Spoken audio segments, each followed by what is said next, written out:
You ever tried to negotiate with God? God, if you will do this, I will do this. If you will get me out of here, I will stop doing this. You know, isn't that how we do? Let me tell you something. Let me tell you why this is the easiest mistake to make. If we have a felt need, don't let him die. Don't let her get hurt. Help me with this job. Get me out of this health challenge. This relationship that's breaking me down. I need, God, if you will get me through whatever it is, my felt need, then I'm going to believe in you. I'm going to worship you. I'm going to understand you are God. Let me tell you something. Listen carefully. This is a mistake that thief made.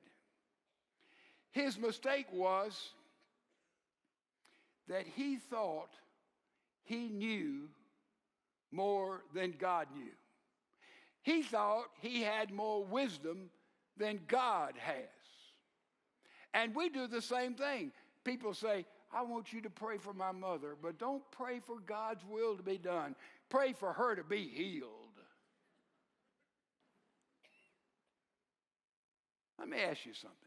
A God who is powerful enough, and that's what they believed, to save himself and to save those who'd already been nailed to the cross. Don't you think that God who is that powerful has more wisdom than you have or that I have? Do you think that's possible? Do you think that's not logical? Don't you think he knows better than you know and better than I know? If we had a God who was as slow as we are, we'd see a gigantic God with a peanut head.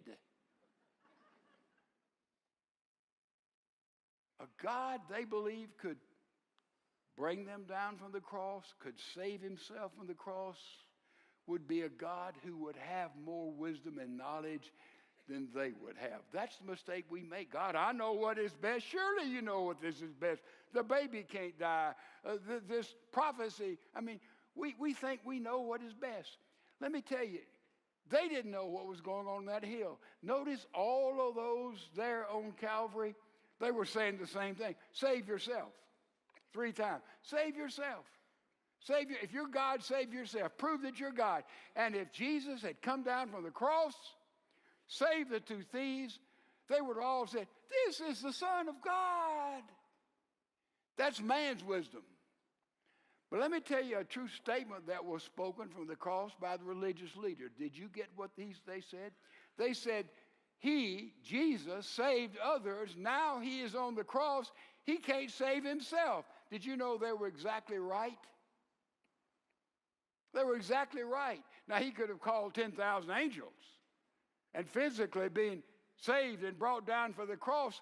But you see, he couldn't save himself because had he saved himself, there would not be a death and there would not be Easter. You see, big things were going on. They didn't get it. They didn't understand it. They didn't comprehend it. Jesus' death there was a divine, eternal transaction. And they just said, boy, if you'll come down, we'll believe. You see, he couldn't have come down. He couldn't have saved himself because he would have missed saving all the world.